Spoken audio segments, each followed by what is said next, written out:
साथियों नमस्कार, मेरा नाम है सुरेंद्र कुमार और आप देख रहे हैं आओ बात करें।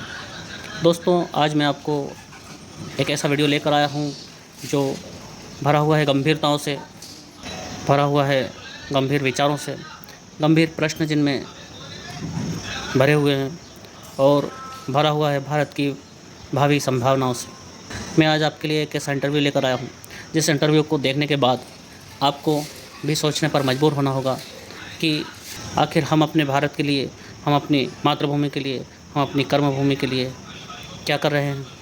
अभी तक के जीवन में हमने अपने देश के लिए, अपनी जन्मभूमि के लिए, अपनी कर्मभूमि के लिए हमने निजी तौर पर क्या किया है। आज इस वीडियो को देखकर आपके मन में ये सवाल अनायास ही उठ जाएंगे और शायद यही लक्ष्य है मेरा भी इस वीडियो के माध्यम से कि मेरे हर एक सब्सक्राइबर को आज इस बात का बोध होना बहुत आवश्यक है, जिससे हम अपने जीवन में वे सभी काम करना शुरू कर सकें जिन कामों को करने से हमारा देश फिर से अपनी अखंडता को प्राप्त हो सके, अपनी अस्मिता को बढ़ा सके और अपने वैभव को पुनः प्राप्त कर सके। तो अधिक समय न लेते हुए चलते हैं वीडियो में।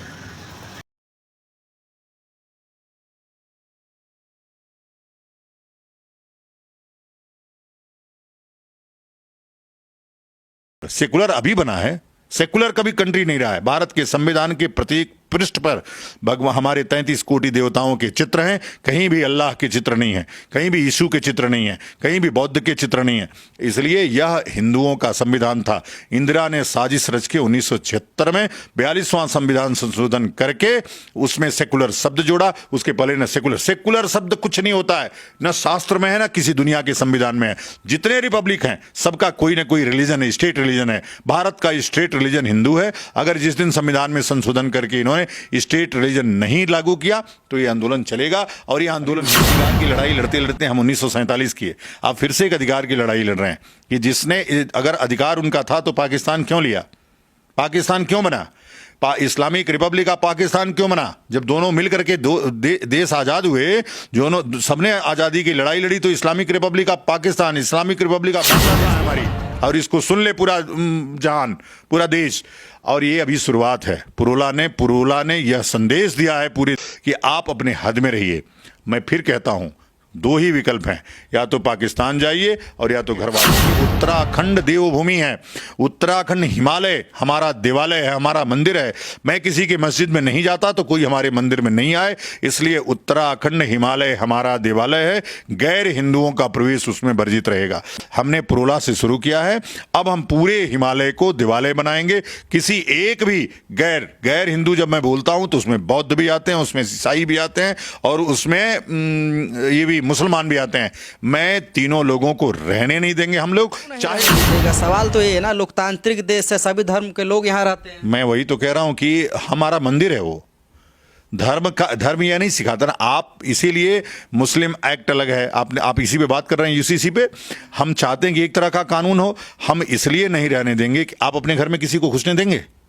मंदिर हमारी आस्था का केंद्र है, जाकर के आप उसमें नमाज पढ़ेंगे, आप उसमें घुसेंगे, उसमें प्रवेश करेंगे, उसमें मांस और मदिरा का सेवन करेंगे और हम जाने देंगे आपको?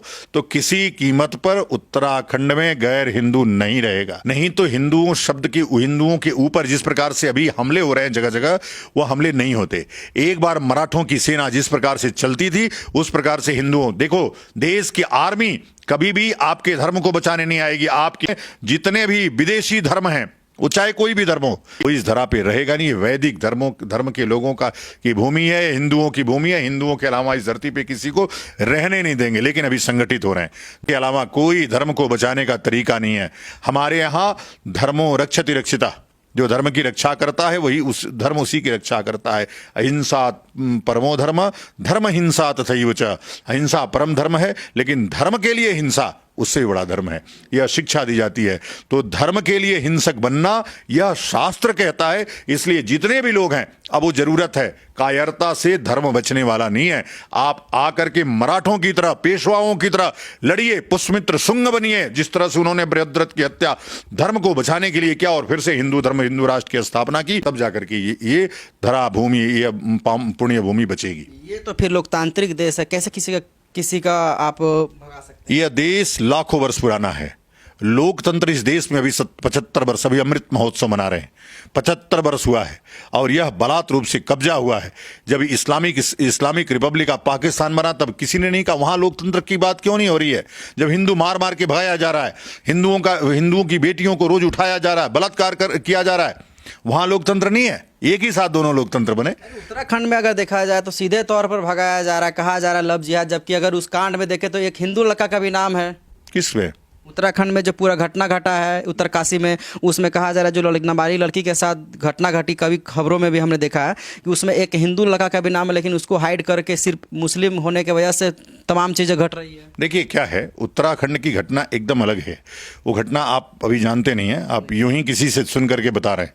वो घटना पूरी तरह से लव जिहाद की घटना थी। नाबालिग लड़की थी जिसका अपहरण हुआ था, अपहरण करके वो घर में रखा था और घर में उसमें अपहरण करने में कोई हिंदू, अब ये जितने भी वामपंथी मीडिया है वो एक हिंदू लड़का है, उसका नाम छुपाया, वो हिंदू लड़के को लाओ सामने, वो कौन हिंदू लड़का जिसका नाम आ रहा है? एक भी हिंदू लड़का नहीं है।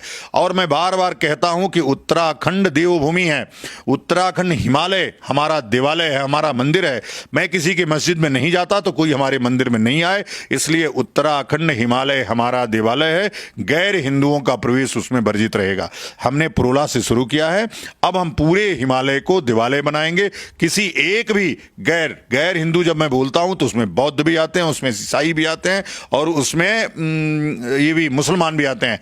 मैं तीनों लोगों को रहने नहीं देंगे हम लोग, चाहे उसके लिए कुछ भी करना पड़े। क्यों नहीं रहने दीजिएगा? सवाल तो ये है ना, लोकतांत्रिक देश है, सभी धर्म के लोग यहाँ रहते हैं। मैं वही तो कह रहा हूं कि हमारा मंदिर है, वो धर्म यह नहीं सिखाता ना। आप इसीलिए मुस्लिम एक्ट अलग है, आप इसी पे बात कर रहे हैं, यूसीसी पे।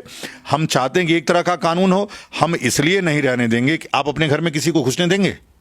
मंदिर हमारी आस्था का केंद्र है, जाकर के आप उसमें नमाज पढ़ेंगे, आप उसमें घुसेंगे, उसमें प्रवेश करेंगे, उसमें मांस और मदिरा का सेवन करेंगे और हम जाने देंगे आपको?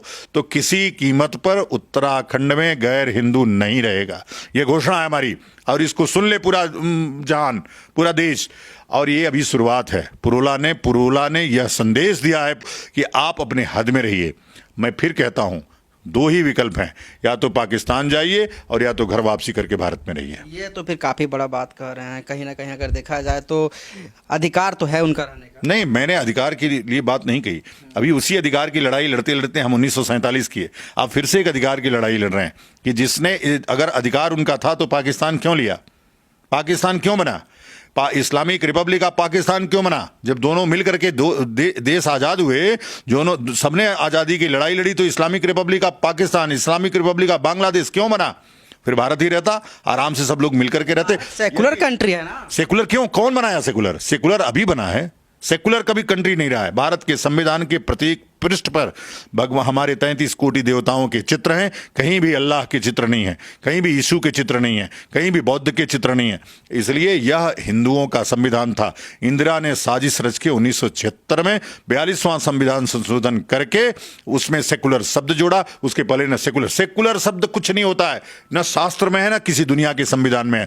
जितने रिपब्लिक हैं सबका कोई ना कोई रिलीजन है, स्टेट रिलीजन है। भारत का स्टेट रिलीजन हिंदू है। अगर जिस दिन संविधान में संशोधन करके इन्होंने स्टेट रिलीजन नहीं लागू किया तो यह आंदोलन चलेगा। और आपको क्या लग रहा है, जिस तरह से कश्मीर में घटना घटी थी वही कहीं ना कहीं उत्तराखंड में अब घटना घट रही है?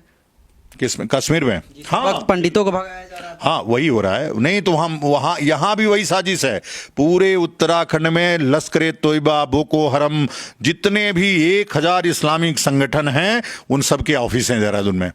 ये बात हम 10 वर्ष से कह रहे हैं, सरकार नहीं सुन रही थी। हम लोगों को पुरोला में कानून अपने हाथ में इसलिए लेना पड़ा कि ये जो कानून के लोग हैं हमारी बात ही नहीं सुनते हैं। हमको दोयम दर्जे का नागरिक कहते हैं। बहुसंख्यक हिंदू राष्ट्र में हिंदू दोयम दर्जे का नागरिक है।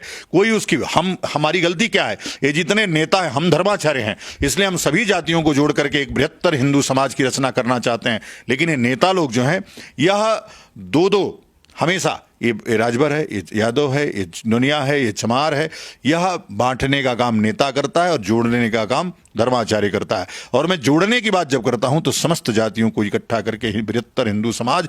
96% थे हम, आप कल्पना करिए, 96% थे, आज हम 65% हो गए। हमारा देश हिंदुओं का ये अंतिम देश है। भारत अंतिम देश है, हिंदुओं का ये अंतिम देश है। 128 देश ईसाइयों के हैं, 57 देश मुसलमानों के हैं, 1400 वर्ष का अभी इस्लाम है, और एक देश नेपाल बचा था। आप बचपन में सुनते थे कि उस देश का नाम बताओ जिसका नाम हिंदू राष्ट्र बताओ, जिसका नाम जो हिंदू राष्ट्र हो, आप नेपाल लेते थे। वो भी अमेरिका और यूरोप के षड्यंत्र के नाते और इन वामपंथियों के षड्यंत्र के नाते वो भी सेकुलर कंट्री हो गया। आज वहां भी हिंदू धीरे धीरे घट रहा है। भारत में हिंदू घटते घटते 96% से आज 65% हो गया, और आप कहते हैं कि हम चिंता ना करें, हम बात ना करें, हम लोकतंत्र की बात। जो 2 दर्जे की नागरिकता पैदा करता है और एक तरफ कहता है आप अल्पसंख्यकों को दामाद बना करके रखे हुए, उनको दुनिया भर की सुविधाएं दे रहे हैं अल्पसंख्यक के नाम पे, वो जाकर के अपने अपने अपने स्कूलों में कुरान पढ़ा सकते हैं, आप स्कूल में गीता नहीं पढ़ा सकते, कानूनन जुर्म है। आप गीता धर्म की शिक्षा नहीं दे सकते इसलिए कि आप बहुसंख्यक हैं। तो यह इस प्रकार के संविधान को जो वैमनस्यता पैदा करता है, जातियों को आपस में बांटता है, और ऐसे संविधान में संशोधन करना होगा। तो साथियों, अभी जो आपने वीडियो देखा है, उस वीडियो से मैं तो निजी तौर पर बहुत आशान्वित हूँ, और इस वीडियो के माध्यम से मैं आप सभी को ये बताना चाहता हूँ कि हम लोगों ने नेताओं की चमचागिरी बहुत कर ली है, राजनीति की गुलामी बहुत कर ली है। अब हमें अपने धर्माचार्यों की ओर वापस लौटना चाहिए, और हमारे धर्माचार्यों को भी ये वीडियो ये शिक्षा देता है कि आप धर्म के ठेकेदार नहीं बल्कि धर्म के सेवक हैं। धर्म रहेगा तो आपका रहना संभव है, यदि धर्म ही नहीं रहेगा तो आपके होने का भी कोई अर्थ नहीं रह जाएगा। मैं अपील करना चाहूँगा सारे समाज से कि अभी आप जिस जगह पर भी हैं, जिस स्थिति में भी हैं, जिस हाल में भी हैं, आप अपने स्थानीय धर्मगुरुओं से संपर्क करें और अपने राष्ट्र की अस्मिता के बचाव के लिए और अपने देश की एकता, अखंडता और संप्रभुता की रक्षा के लिए, अपने धर्म के विकास के लिए प्रयास करने के लिए आप सभी अग्रसर हो पाएँ। इसी आशा के साथ विदा चाहता हूँ। मिलते हैं अगले वीडियो में। नमस्कार।